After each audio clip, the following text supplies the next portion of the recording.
Hier, j'ai proposé de regarder en direct à plusieurs le débat entre Raphaël Enthoven et Monsieur Phi, Thibaut Giraud, sur les IA, et c'était bien sympa, d'autant plus que ça va probablement déboucher sur une petite collaboration dont j'espère vous reparler bientôt. Qu'est-ce que j'ai retiré de ce débat? Essentiellement que on ne peut pas penser la question des IA avec les outils intellectuels des philosophes d'il y a plus d'un siècle, ce qui est la position de Raphaël Enthoven. Ceci dit, j'ai aussi des critiques à adresser à la position de M. Phi, position fonctionnaliste, dont je vous reparlerai succinctement plus tard. Et de mon point de vue, c'est grâce aux sciences cognitives qu'on peut aborder la question d'une manière plus adaptée et surtout plus utile par rapport aux défis de notre époque. Donc j'insiste, la position de Raphaël Enthoven me paraît complètement inepte dans le sens où elle ne nous apporte vraiment strictement rien pour gérer la situation, les bouleversements que vont provoquer les IA. C'est vraiment une faillite intellectuelle d'en être arrivé là de la part de non seulement d'un philosophe, mais aussi du système médiatique qu'il a mis en avant.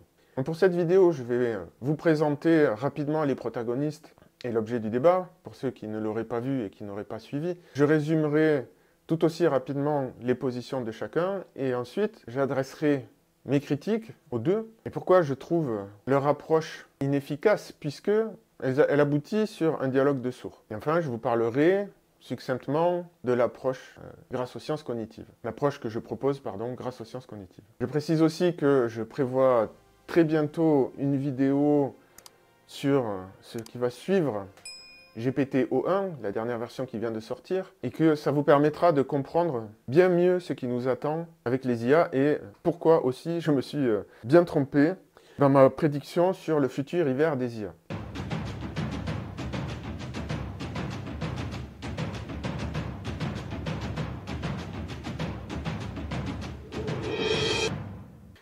Alors allons-y. Raphaël Enthoven est ce qu'on pourrait appeler un philosophe de plateau qui intervient de manière assez régulière dans les médias et qui, semble-t-il, de sa bouche même, est un bergsonien. Donc, je vous avoue que je ne connaissais pas ce philosophe. Tous ceux que j'ai étudiés n'en ont jamais parlé, mais bref, c'est un philosophe de la métaphysique. Alors c'est vrai que ça explique pas mal la position de Raphaël Enthoven, mais ceci dit, en quoi elle nous aide pour traiter la question des IA? Elle ne nous aide pas. Donc avoir commis un livre qui s'intitule « Esprit artificiel », c'est évidemment un coup médiatique pour surfer sur la vague actuelle d'inquiétude vis-à-vis des intelligences artificielles. Et en face, donc, nous avons Thibaut Giraud, Monsieur Phi, qui est docteur en philosophie, qui a une chaîne de vulgarisation et qui a fait des excellentes vidéos sur la question des intelligences artificielles, notamment, et qui a critiqué de manière très virulente Raphaël Enthoven et son livre « L'esprit artificiel, une machine ne sera jamais philosophe », notamment son argument phare, les intelligences artificielles ne savent pas problématiser. Donc voilà quel était l'objet du débat, et je vais vous le résumer succinctement, puisque en fait, il n'a pas vraiment avancé, et chacun est resté sur sa position de leur aveu même. C'est pas moi qui spécule, ce sont eux qui l'ont dit. Je tiens à dire que, de mon point de vue, le débat a été plutôt bien organisé par la Tronchambier, qui a apporté des éléments de réflexion intéressants, qui leur a demandé de s'arrêter quand il n'était plus assez clair pour que le public puisse suivre leurs échanges. Alors au départ, j'ai été très étonné que Raphaël Enthoven accepte ce débat, parce que je me disais, mais comment il va se sortir de ce guêpier, dans la mesure où je ne voyais pas bien ce qui pouvait répondre aux arguments de M. Phi. Et effectivement, on voit l'aisance de quelqu'un qui est habitué au débat et au plateau télé, qui est venu en disant qu'il y avait un malentendu, que son livre n'était pas sur les intelligences artificielles, mais qu'il était sur l'humain, et ce qui fait qu'on est humain et que la machine ne pourra jamais nous remplacer. Et il est parti donc sur son explication sur le je ne sais quoi qui caractérise l'humain dont les machines seraient privées. En soi, pourquoi pas, mais c'est gênant parce que c'est une position quasi religieuse ou pseudo-religieuse. En gros, on ne sait pas expliquer, on décrète juste que l'humain est différent de la machine et puis c'est tout.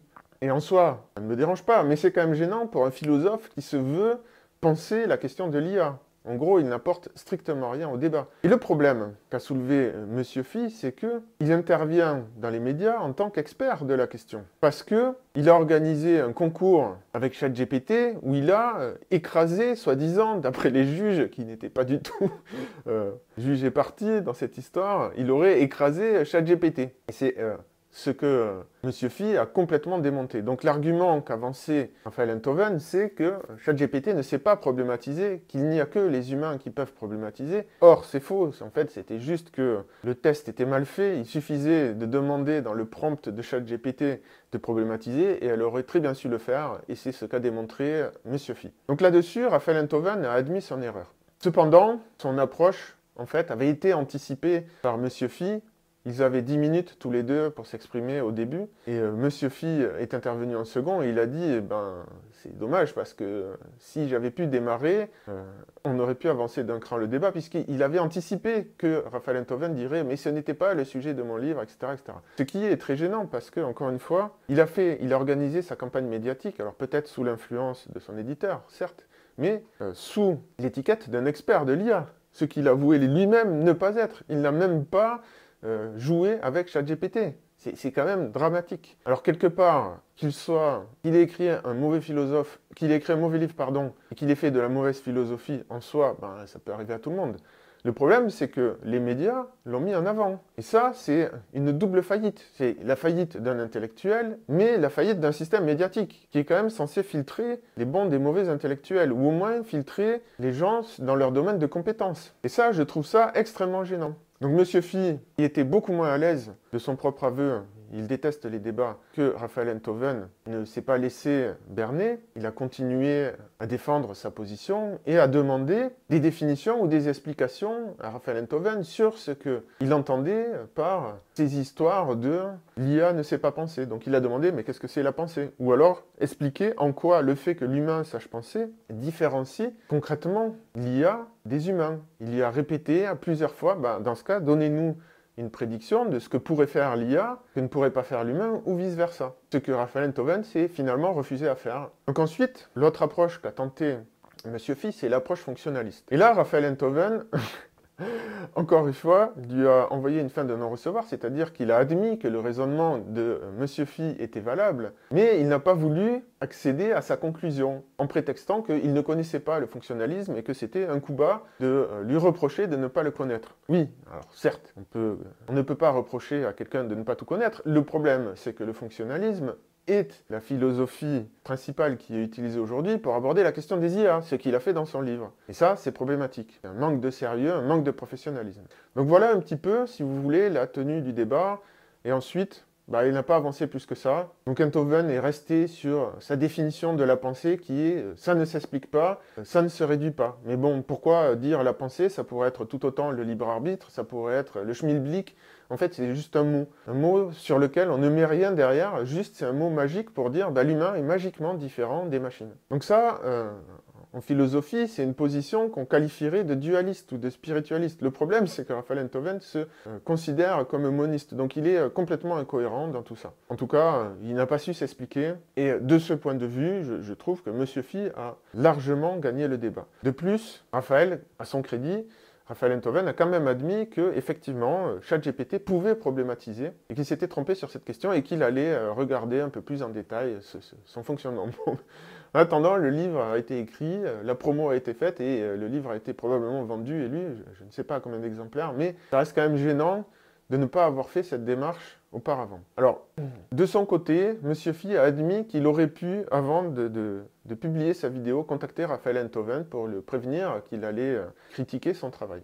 Bon, en même temps, s'il avait fait ça, je pense qu'il se serait enlisé dans un débat et qu'il n'aurait pas pu faire sa vidéo. Donc, bon, ça se discute, c'est un peu le jeu médiatique, quelque part, je trouve. Maintenant, quelles sont les critiques que j'adresse aux deux? Bon, le bergsonisme, pour moi, c'est une philosophie complètement dépassée, hein.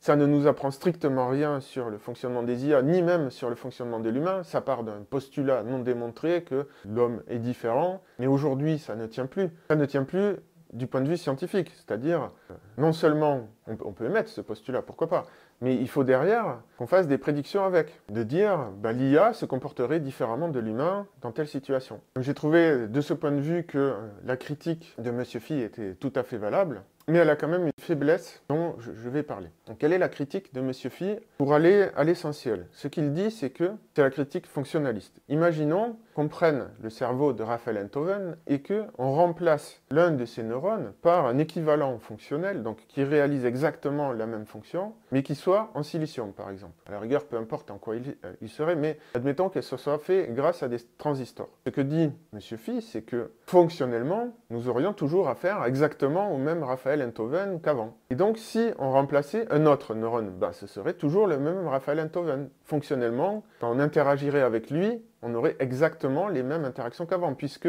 la fonction remplie par le neurone serait toujours remplie. Si on remplaçait tous les neurones de son cerveau, eh bien, on aurait toujours la même fonction qui serait réalisée. Donc, pour M. Phi, cela signifie qu'un cerveau en silicium, s'il réalise, et ça c'est important, s'il réalise la même fonction qu'un cerveau humain, alors les deux sont considérés comme équivalents, sont doués des mêmes propriétés.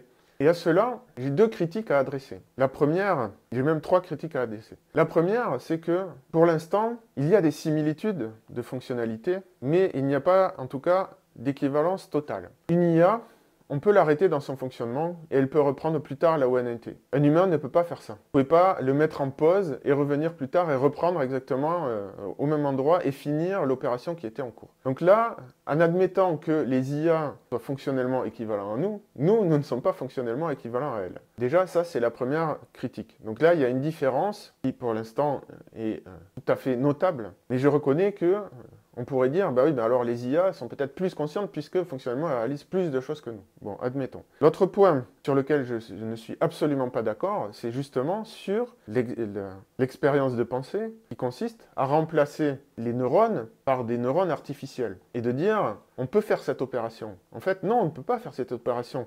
Oui, on peut la faire de manière virtuelle, mais pas en réalité. Si vous remplacez un neurone dans le cerveau par un neurone artificiel, le problème, c'est que le neurone, il interagit avec tout un organisme. En fait, vous allez perturber l'organisme qui est derrière, parce que le cerveau, ça fonctionne avec du glucose, du sang, de l'oxygène. Le neurone artificiel, il ne fonctionne pas de la même manière. Même en admettant qu'on arrive à insérer une puce dans le cerveau qui soit autonome, qui soit auto-alimentée et qui interagisse comme le ferait un neurone avec les autres neurones, ça ne change rien. Ça va perturber le fonctionnement de l'organisme. On ne peut pas remplacer comme ça des parties de l'organisme sans perturber l'ensemble. Et là, ça me pose un gros problème. D'autre part, et ça c'est la troisième critique qui est un peu similaire à celle que je viens d'émettre, je vais vous montrer une petite vidéo à l'appui, ça sera plus simple.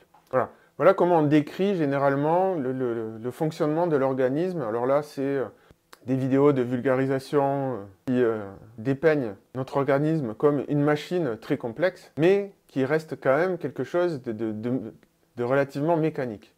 Le problème, c'est que ça ne se passe pas comme ça. En fait, nous sommes constitués d'une sorte de soupe moléculaire, ça vibre en permanence, les molécules changent de forme, changent de fonction, tout ça, ça se reconfigure, et on est très très loin du fonctionnement d'engrenages, de petits moteurs, etc., etc. Nous, notre organisme a émergé de cette soupe moléculaire.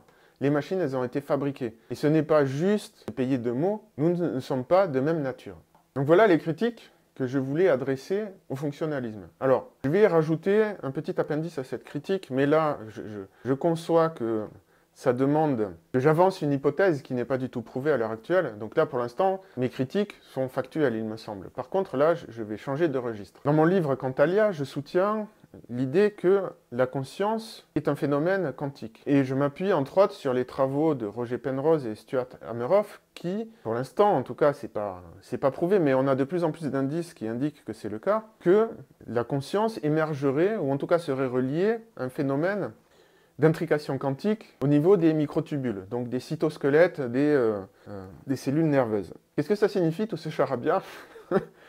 Ça veut dire qu'on ne peut pas, encore une fois, si c'est vrai, remplacer une cellule biologique par un équivalent électronique. Pourquoi? Parce qu'en fait, s'il y a intrication quantique dans le cerveau, et ça, aujourd'hui, c'est quasiment démontré, notamment avec le phénomène de superradiance, il y a quand même des éléments de preuve assez convaincants, eh bien, on ne peut pas remplacer un élément du cerveau comme souhaite le faire M. Phi pour son expérience de pensée fonctionnaliste. Donc pour moi, le fonctionnalisme échoue aussi. Et c'est là où, quelque part, c'est vrai que je me rapproche un peu de la position de Raphaël Enthoven, dans le sens où je dis, oui, pour l'instant, par rapport aux connaissances dont on dispose, aux connaissances scientifiques dont on dispose, effectivement, on ne peut pas se contenter de dire, ah ben, puisque le fonctionnement a l'air d'être similaire, eh bien, c'est que c'est la même chose. En plus, il y a une autre critique qui est par rapport au fonctionnalisme, c'est que les IA n'ont pas d'agentivité. Et ça, c'est une critique très forte, dans le sens où, justement, là, il y a quelque chose où, fonctionnellement, on n'est pas pareil. Donc nous, comme nous sommes des organismes, nous avons une pression biologique pour survivre. Nous sommes obligés de prendre des décisions. Les IA, et c'est pour ça qu'elles peuvent être mises en pause, elles n'ont pas cette pression-là. On peut même les éteindre, ça ne change strictement rien à leur fonctionnement. Et elles peuvent reprendre là où elles en étaient avant. Et ça découle de ce que je vous ai dit précédemment. Les IA ne prennent pas d'initiative, ne décident rien. En fait, elles ne font que prolonger nos initiatives, nos décisions. Elles n'ont pas ce qui s'appelle d'agentivité. Agentivité, ça vient du mot agir. Elles n'agissent pas, ce sont des outils sophistiqués qui prolongent nos actions à nous. Elles ne font rien. Je me répète un peu, mais c'est pour que ce soit clair, de leur propre initiative. Donc là, au niveau du fonctionnalisme, il y avait une réponse à apporter, et j'aurais aimé que ce débat porte sur ces questions-là. Le problème, c'est que Raphaël Enthoven est totalement incompétent, je suis désolé de le dire, mais sur ces domaines. Donc, c'est ce que je vous disais en préambule, il n'a pas les outils intellectuels avec ces philosophes du siècle passé pour aborder ces questions-là. Il n'a aucune idée des différences, justement, entre les IA et les humains. Alors aujourd'hui, on est en train de parler d'agentivité pour les IA, mais il faut bien préciser que, en fait, peu importe l'agentivité qu'on va donner aux IA, elles ne feront que répondre aux nôtres. À la fin de la journée, si vous voulez, elles ne feront strictement rien par elles-mêmes. Elles feront, quand on parle d'IA agentique, oui, elles sont capables de faire des choses, de poursuivre des objectifs, mais elles ne sont pas capables de se fixer elles-mêmes d'objectifs. Voilà la critique que j'apporte donc à la position fonctionnaliste de Monsieur Phi. Et pour moi, la bonne manière d'aborder ces questions, donc, c'est les sciences cognitives. Alors c'est ce dont je parle sur cette chaîne. Je ne vais pas m'étendre trop sur ces questions-là dans cette vidéo, mais les sciences cognitives, ce sont elles qui apportent cette notion d'agentivité, qui est extrêmement puissante pour analyser la question des IA. Elles nous parlent d'émergence, et d'ailleurs j'ai été ravi que la Tronchambier parle de cette notion à un moment donné, mais malheureusement les débatteurs n'ont pas rebondi dessus, c'était bien dommage. Il y a la question de la complexité aussi, le rôle central de l'évolution dans tout ça. L'évolution nous apporte de nombreux éclairages sur les IA et sur le fonctionnement de notre propre esprit, ou de notre cognition, si vous préférez. Et enfin, il y a la question de la conscience phénoménale. C'est-à-dire, qu'est-ce que c'est cette histoire de conscience phénoménale, pour ceux qui ne connaissent pas? C'est le simple fait que là, au moment où je vous parle, il y a quelqu'un, il y a quelque chose qui perçoit derrière la caméra. Les IA, elles peuvent voir à travers des caméras, ou elles peuvent entendre à travers des micros, mais elles ne ressentent pas.